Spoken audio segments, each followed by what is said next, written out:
Good day, gentlemen. Dirk here again with the MGTOW solution. Today I want to go into a bit of my history. Don't worry, I don't mean all of it. That would take far too long.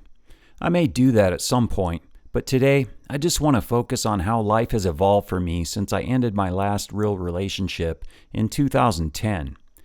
And don't get me wrong, there have been women in my life since then. I just haven't let any of it get serious.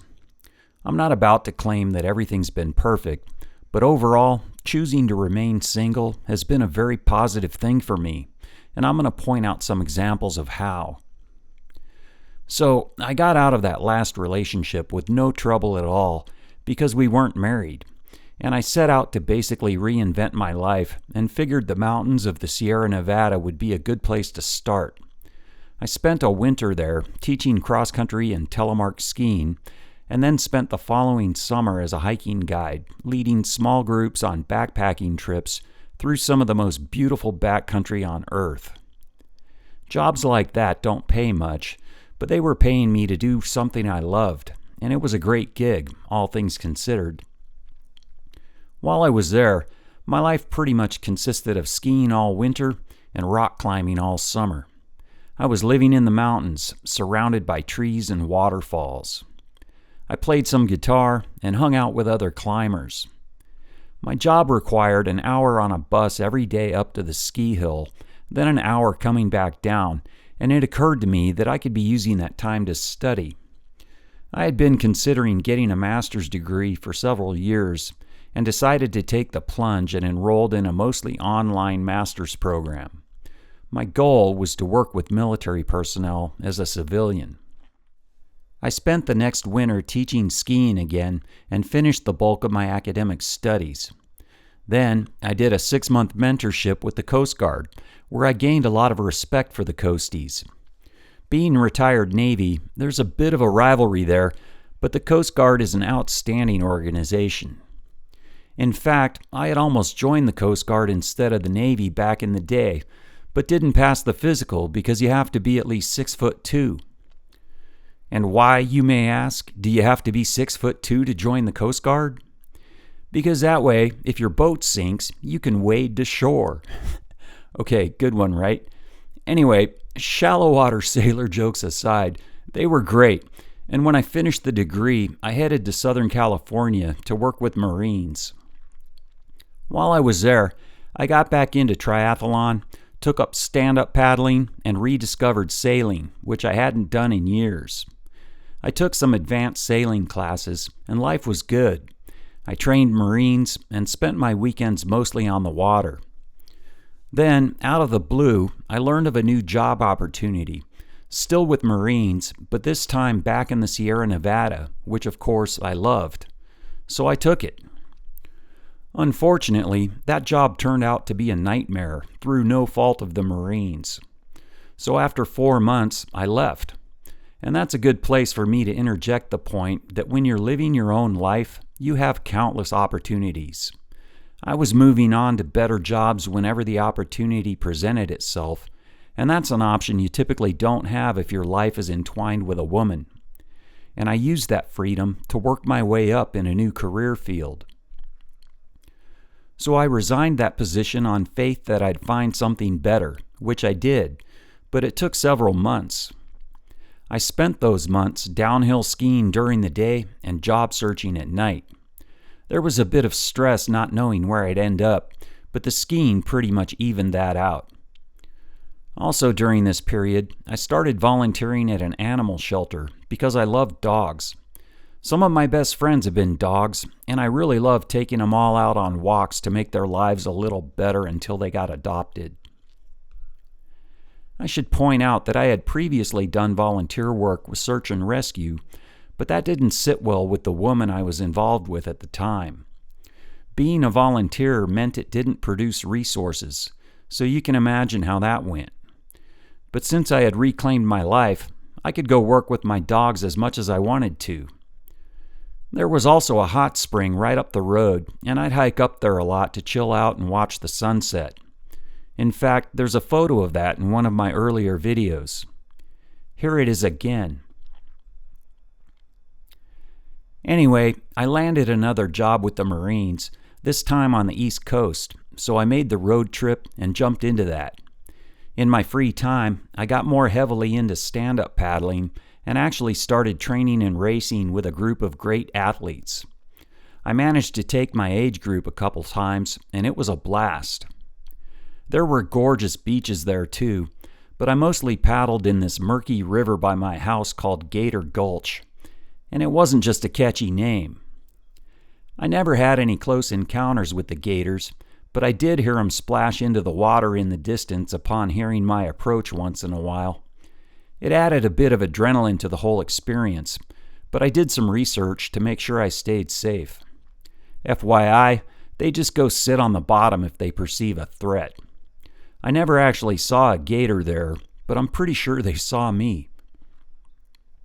The problem with this job was the woman I reported to. She was incompetent, to put it nicely, and it was bad enough that when I got contacted by a headhunter, I was open to suggestions, and ended up moving on again. But there was a key event before I left that I'll never forget. I went for one last paddle in the Gator Gulch at the crack of dawn the day I left. It was the most still, quiet morning you could imagine, and the water was like glass. There were scattered white clouds overhead, and they were reflected on the surface of the water. There was blue sky and white clouds above me, and apparently below me. It was like paddling through the sky. Absolutely amazing. And I've had a lot of moments like that, many of them in the High Sierra. When you're out on skis at 0 dark 30 and the sun comes up, the light shifts between yellows, pinks, and oranges in the sky, and those colors are reflected on the snow. It's a stunning experience to ski through that landscape, and the only reason I was there was that I had the freedom to be there. And for me, those moments are what having my freedom is all about.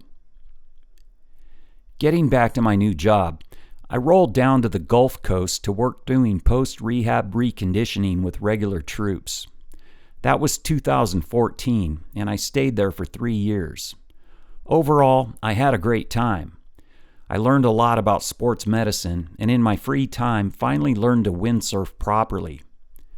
I had fucked around on old garage sale windsurfers before, but as a man going my own way, I decided to purchase proper gear and really got into it. And of course, I had many more of those memorable moments that only happen when you're outside. One day, I was ripping along on the windsurfer at a pretty good clip and was joined by a pod of dolphin. I later learned that they're attracted to the vibrations generated by the skeg. There were probably 30 of them, some really close, and it was all I could do to not get so distracted that I'd eat shit. I've always loved dolphin, and hauling ass with them was a really great experience. I also did some mountain biking and triathlons, sailed catamarans, and spent a lot of time at the beach. And given that my workplace had been deteriorating under female leadership, I accepted a much better job working with combat troops in the Northeast. Can't say I love this part of the country, but I can say I love the job. And here's the key part of that. Being a combat unit, I only work with men, and the place runs like a fucking Swiss watch. The professionalism of the troops I work with is off the charts. You couldn't ask for a better example of masculinity. These guys mean business, and there's no bullshit involved. No office politics. No walking on eggshells for fear of offending anyone. No affirmative action or quotas so that unqualified women can be included. They could join these guys if they wanted to, but they don't really seem interested. Outside of work, my life hasn't been as awesome as some other places, but I've managed to make the best of it. I've gotten in a bit of snowshoeing and skiing, and done some triathlons and a bunch of 5Ks with a running club. And notably, I've spent a fair amount of time working on my guitar playing. I actually took lessons, and I'm still no expert, but I'm definitely better than I used to be. So, the unit has been great, but I don't really like the area, and I've been working my ass off my entire adult life, so I'm going to take some time off. I love my job, but I need a break, and I've earned it. So I'm going to take one because I can, and I can because I'm single. I may take 3 months off, or I may retire. Either way, I'm going back out west where I'll be living a very minimalist lifestyle. And of course, this kind of thing isn't usually possible when you have a ball and chain. There's a reason for that ball and chain analogy, and it's noteworthy that there's no equivalent analogy for women. The point of all this is that in my case, I've been able to accomplish much more since I've been single than I ever could when I wasn't. In the past 8 years, I've moved like 6 times, and every one of those times my life was progressing forward. And I don't mean to imply that it's been easy. It hasn't. Not by a long shot. But if I were still married, it would have been impossible. And what have I had to sacrifice? Nothing. One could argue that I've had to sacrifice the company of a woman, but that carries no weight with me because I know from experience that the company isn't worth it. Seriously, it's not. I'm about to make my life center around mountain biking, hiking, and sailing, for God's sake. Why would I trade that for someone's company? Besides, I have friends. In fact, I'm going to go see some of them soon, and some of those guys are like brothers to me. We're going to run and ride mountain bikes through the forest, swim in the rivers, and maybe do a little rock climbing. Fuck, I may even go buy John from MGTOW Freedom a beer just because I can. Gentlemen, don't let anyone tell you MGTOW is a bad idea. There is no data to back up that claim, but reams of evidence that it's actually the best idea for men that we've seen in ages. Some people don't like it, but it's actually nobody's business. The only reason there's this perceived dark side to MGTOW is because we deal with feminism honestly and directly.